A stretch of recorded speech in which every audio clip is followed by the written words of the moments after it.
الحمد لله نحمده ونستعينه ونستغفره ونؤمن به ونتوكل عليه ونعوذ بالله من شرور أنفسنا ومن سيئات أعمالنا من يهده الله فلا مضل له ومن يضلله فلا هادي له ونشهد أن لا إله إلا الله وحده لا شريك له ونشهد أن محمدا عبده ورسوله أما بعد فأعوذ بالله من الشيطان الرجيم بسم الله الرحمن الرحيم كنتم خير أمة أخرجت للناس تأمرون بالمعروف وتنهون عن المنكر وتؤمنون بالله صدق الله العظيم اللهم صل على محمد وعلى آل محمد كما صليت على إبراهيم وعلى آل إبراهيم إنك حميد مجيد اللهم بارك على محمد وعلى آل محمد كما باركت على إبراهيم وعلى آل إبراهيم إنك حميد مجيد انتہائی والے میرے تمام بزرگوں دوستوں اور عزیز ساتھیوں، زندگی موت کی امانت ہے، کوئی پتہ نہیں ہے کہ کب بلاوا آ جائے۔ عقل مند شخص وہ ہے جو مرنے سے پہلے موت کی تیاری رکھتا ہے۔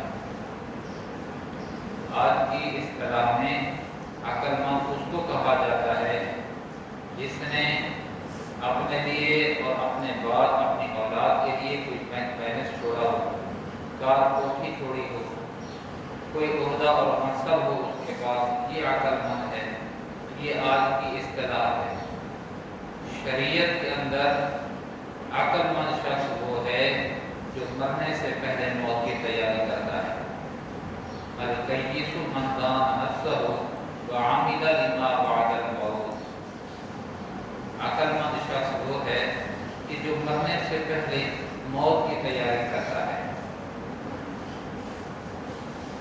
تو میرے عزیزوں، موت کا وقت معلوم نہیں ہے، وقت تو مقرر ہے، اللہ کے ہاں مقرر ہے، مجھے اس کا علم نہیں ہے کب بلاوا آ جائے اور بندہ اللہ کے حضور سچی توبہ بھی نہ کر سکے اور اللہ کے ساتھ صلح بھی نہ کر سکے اور جو لامحدود زندگی ہے اس کی تیاری بھی نہ کر سکے۔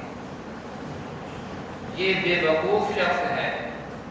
دانا شخص وہ ہے کہ جو موت سے پہلے اللہ سے صلح کر لیتا ہے، اللہ سے اپنا تعلق مضبوط کر لیتا ہے، اپنی قبر کو اپنے اعمال کے ذریعے روشن کر لیتا ہے، اور جو اوپرا ماحول ہے، بخشت والا ماحول ہے، اس کو اپنے لیے مانوس کر دیتا ہے۔ ایسا شخص عقل مند ہے۔ ہم یہ سمجھتے ہیں کہ ہم ابھی جوان ہیں، بچے یہ سمجھتے ہیں ابھی تو ہم بچے ہیں، لڑکے ہوں گے پھر جوان ہوں گے، جوان یہ سمجھتا ہے ابھی تو جوانی ہے، بڑھاپا آئے گا، پھر بیماری ہوگی، پھر موت ہوگی۔ ایسا کچھ بھی نہیں ہے، کچھ بھی نہیں ہے ایسا۔ آج کے زمانے میں جو حادثات ہو رہے ہیں، بندہ کانپ جاتا ہے، اس پہ لرزت طاری ہو جاتا ہے، یار یہ بندہ ابھی تو بیٹھا تھا، اطلاع آ گئی وہ فوت ہو گیا۔ پچھلے دنوں ایک ملازم آدمی روزانہ دیہات سے آتا تھا اور اپنے محکمے میں چلا جاتا تھا۔ پچھلے دنوں جب وہ ڈیوٹی پہ آ رہا تھا، وہ وہیں سے اسی جگہ سے انہی جگہوں سے وہ سینکڑوں مرتبہ گزرا، 25 سال وہ گزرا ہے وہاں پر،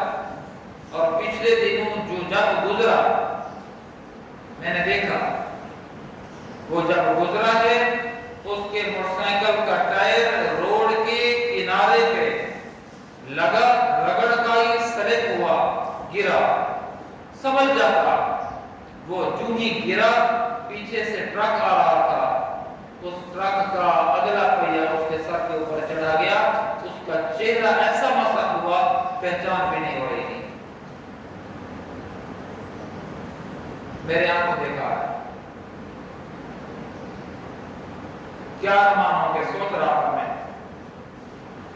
جب وہ صبح آیا ہوگا تو وہ کچھ کہہ کے آیا ہوگا اپنی اہلیہ کو، اپنے بچوں کو، اپنے دوستوں کو، جو آج صبح صبح یا کل اس نے فون کیے ہوں گے، اس میں کئی اس کے منصوبے ہوئے، یار میں کل ڈیوٹی پہ جاؤں گا، ڈیوٹی کے بعد میں آپ سے ملتا آؤں گا۔ بیوی کو کہا ہوگا ڈیوٹی کرنے کے بعد میں بازار سے سودا صرف لیتا آؤں گا۔ پتہ ہی نہیں تھا تو جا رہا ہے، جا تو اپنے پاؤں کے سہارے پہ، اپنے ٹانگوں کے سہارے پہ جا رہا ہے، واپسی پہ پاؤں پہ نہیں آئے گا، موٹر سائیکل پہ نہیں آئے گا، بلکہ ایمبولینس سے دوسروں کے کندھوں پہ میت اور لاش کی صورت میں آئے گا۔ یہ عجیب بات نہیں ہے، ایسا ہو رہا ہے۔ 3 دن پہلے پیدا علاقے میں 3 نوجوان، 14 سال کا، 17 سال کا اور 18 سال کا، 3 نوجوان ایک موٹر سائیکل پہ ہیں، ویگو ڈالے پہ آ کر لگے، وہیں پر گرے اور تینوں کے تینوں وہیں پر فوت ہو گئے 3 دن پہلے۔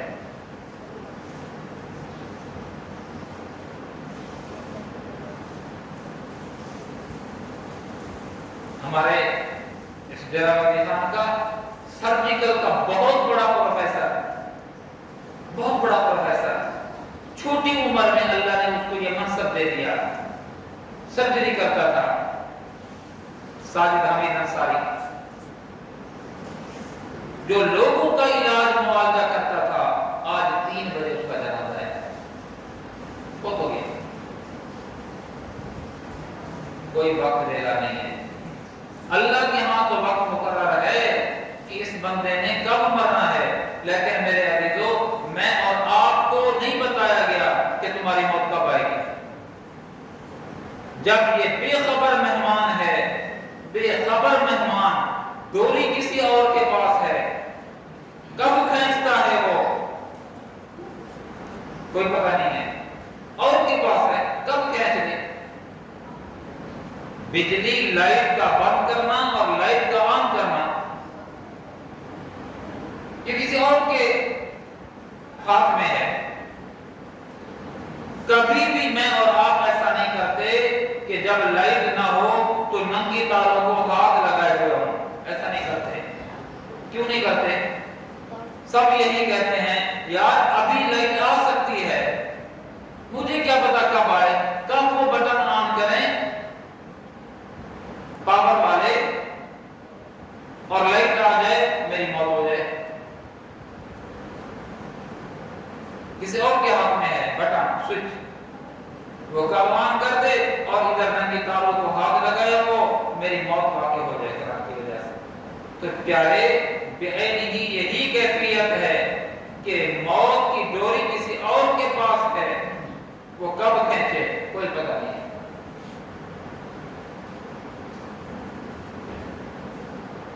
اور اس میں کوئی تمیز نہیں ہے کہ کون جا رہا ہے، بوڑھا جا رہا ہے، جوان جا رہا ہے، ادھیڑ عمر والا جا رہا ہے، مرد جا رہا ہے، عورت جا رہی ہے، شہر والا جا رہا ہے، دیہات والا جا رہا ہے، پڑھا ہوا جا رہا ہے یا ان پڑھ جا رہا ہے، کوئی پتہ نہیں ہے۔ بوڑھا دادا بیٹھا ہے اور وہ بوڑھا دادا اپنے نحیف ہاتھوں سے چھوٹے سے پوتے کو جو چند دن پہلے پیدا ہوا اپنے ہاتھوں سے دفن کر رہا ہے۔ اس فوت شدہ کا باپ بھی حیات ہے، اس کا دادا بھی حیات ہے۔ مرنا کس نے تھا؟ دادے نے۔ دادا بیٹھا ہوا ہے، باپ بیٹھا ہوا ہے، جو چند دن پہلے آیا وہ بچہ فوت ہو گیا، کوئی وقت دے گا نہیں ہے۔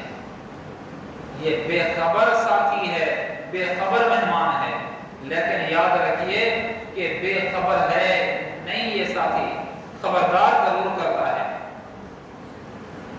میں اور آپ اس کی جانب توجہ نہیں کرتے، ورنہ یہ خبر ضرور دیتا ہے۔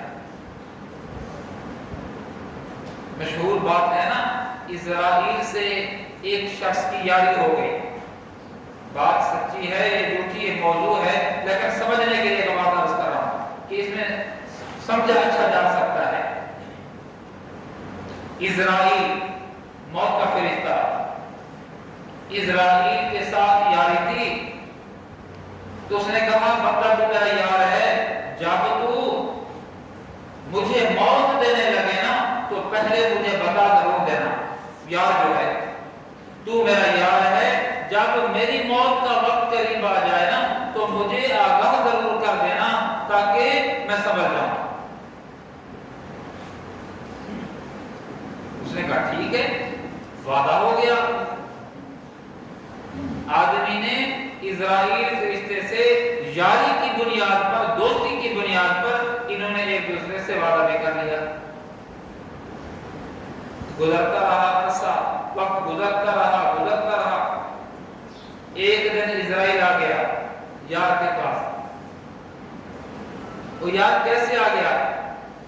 کہا کہ تیری روح قبض کرنی ہے، تجھے موت دینی ہے، تجھے مارنا ہے۔ اس نے کہا یار عجیب یار ہے، تو بڑا بے وفا یار ہے، یاری نہیں نبھائی تو نے، میں نے تو تجھے آج سے کئی عرصہ پہلے کہہ دیا تھا کہ جب میری موت کا وقت آئے تو مجھے پہلے آگاہ کرنا ہے،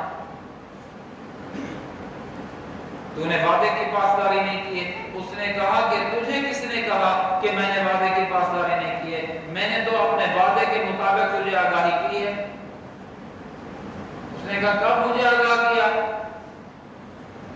کب مجھے آگاہ کیا؟ اس نے کہا کہ کچھ دن پہلے آپ کا پڑوسی جو آپ کے مکان کے دائیں جانب رہتا ہے، وہاں سے جنازہ اٹھا ہے نا؟ کہا ہاں اٹھا ہے۔ اچھا یہ بتا کہ آپ کے مکان کی بائیں جانب جو ایک بندہ رہتا تھا بوڑھا، کدھر ہے وہ؟ فوت ہو گیا۔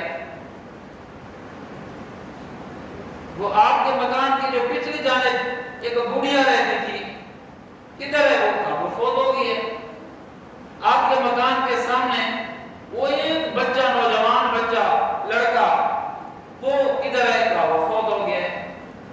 کہا کہ میں تو آگاہ ایک دفعہ نہیں، میں نے تو اپنے وعدے کے مطابق 4 دفعہ تجھے آگاہ کیا ہے کہ ہوشیار ہو جا، سمجھ جا، آج ان کے ہاں میت ہے، ان کے ہاں جنازہ ہے، آج ان کی فوتگی ہو چکی ہے، کل کو تیرے گھر کے اندر بھی فوتگی ہوگی اور تیرا جنازہ اٹھے گا، تو نہ سمجھے تو میں کیا کروں۔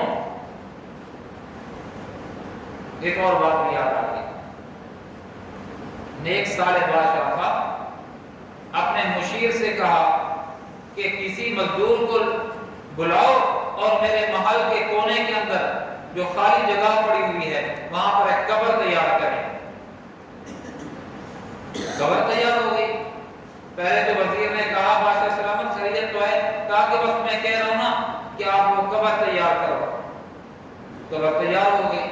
بادشاہ سلامت روزانہ وہاں جا کر اس قبر کے اندر اتر جاتے تھے اور وہاں جا کر مراقبہ کرتے تھے، موت کو یاد کرتے تھے۔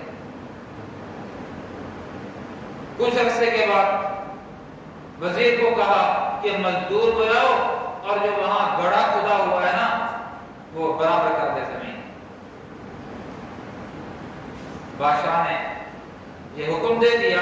وزیر نے کہا، وزیر تو قریبی لوگ ہوتے ہیں، وزیر نے کہا بادشاہ سلامت یہ کیا ہوا کہ تھک گئے ہو؟ موت کو یاد کرتے کرتے، قبر میں روزانہ اپنا جائزہ لیتے لیتے، اپنا محاسبہ کرتے کرتے تھک گئے ہو نا، موت سے غفلت شروع ہو گئی ہے نا؟ تو بادشاہ نے اپنی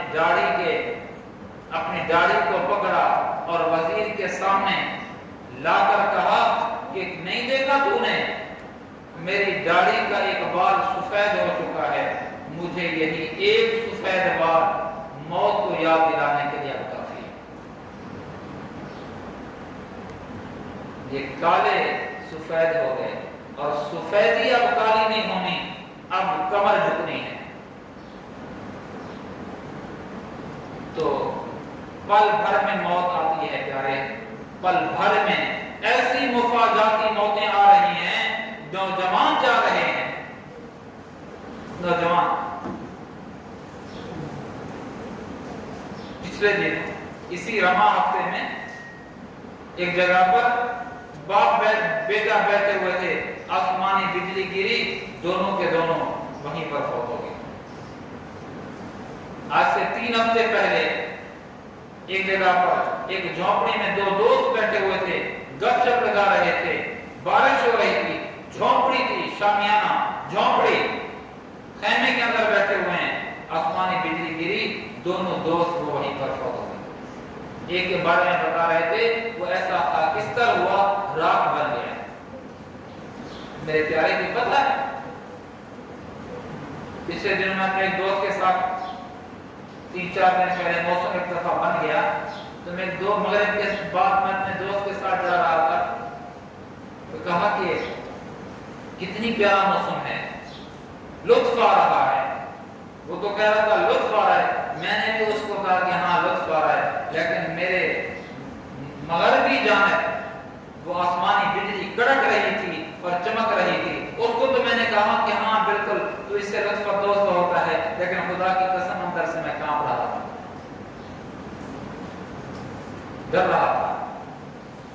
ہم تو کہتے ہیں کہ خوشگوار ہو گیا موسم، رسول اللہ صلی اللہ علیہ وسلم کی ایک حدیث میرے سامنے آ جاتی ہے، ہمیشہ ڈر جاتا ہوں، اور اس حدیث کو پیش نظر رکھیں۔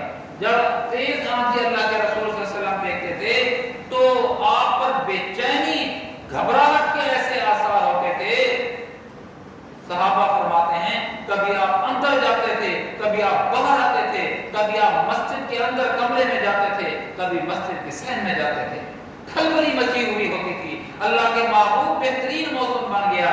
حضور پاک صلی اللہ علیہ وسلم فرمایا کرتے تھے، میرے صحابہ تم کہتے ہو موسم خوشگوار ہو گیا، یہی بادل تو تھے جو قوم عاد اور قوم ثمود پر پتھر برسا رہے تھے۔ مجھے ڈر ہے کہیں ہمارے ساتھ ایسا معاملہ نہ ہو۔ نبی علیہ السلام کے زمانے میں پتھر برسے ہو نہ برسے، آج تک تو برس رہے ہیں۔ 3 دن پہلے تک کیا کیفیت تھی، آدھے پاؤں کا کیا یالہ باری ہوئی ہے، نینا آدھے پاؤں کا۔ یہ پتھر نہیں ہے تو کیا ہے؟ اگر میں نے آپ نے اپنا جائزہ نہ لیا، موت نے آنا ہے، لا یستاخرون ساعۃ ولا یستقدمون، ایک لمحے کے لیے بھی مہلت نہیں دے گی، وہیں آ کر دبوچ دے گی۔ ہم بھاگنا چاہیں گے لیکن موت آ کر آگے راستہ روکے گی اور وہیں پر موت آ جائے گی۔ جوانوں، بوڑھوں، بچوں، مرنے سے پہلے موت کی تیاری کر لیں۔ چھوٹے تھوڑے سے فاصلے پہ جاتے ہیں، واقفیت ڈھونڈتے ہیں، وہاں ساز و سامان لیتے ہیں۔ پیارے، ہمیشہ کے لیے جہاں رہنا ہے، وہاں کی کامیابی، وہاں کی ناکامی، اس کے لیے نہ ساز و سامان ہے نہ تیاری ہے۔ وحشت الطریق حضرت علی فرماتے ہیں، تو اس کے لیے کیا تیاری کی ہے؟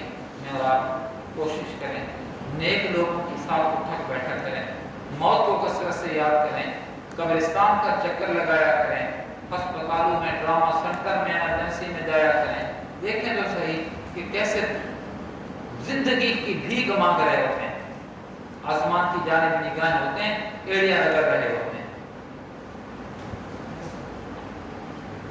تو آج مہلت ہے، وقت ہے، جوانی ہے، آج کچھ کر لیں۔ کہتے ہیں نا، بوڑھا ہوں گا تو اللہ کے گھر کا مینڈک بنوں گا۔ بیٹھے ہوئے ہیں ایسے جو سجدہ بھی نہیں کر سکتے، ترستے ہیں۔ اپنے جبینوں کو عادی بناؤ، آج جھکا لو، آج یہ جگہیں ترستی ہیں، کب جبین نیاز اس کی جھکے گی۔ یقین جانیے ایک وقت ایسا بھی آئے گا، ہم ترسیں گے کہ کب ہماری پیشانی اللہ کی زمین مسجد پہ رگڑ کھاتی ہے۔ موت کی تیاری کریں، بے خبر ساتھی ہے اور نیک لوگوں کی صحبت اختیار کریں، قبرستان کا چکر لگایا کریں، ہسپتال میں بھی جایا کریں، تاکہ ہم دیکھیں کہ اللہ کا ہمارے اوپر کتنی بڑا احسان ہے۔ اللہ پاک مجھے آپ کو مرنے سے پہلے موت کی تیاری کی توفیق نصیب فرمائے۔ تو آخر دعوانا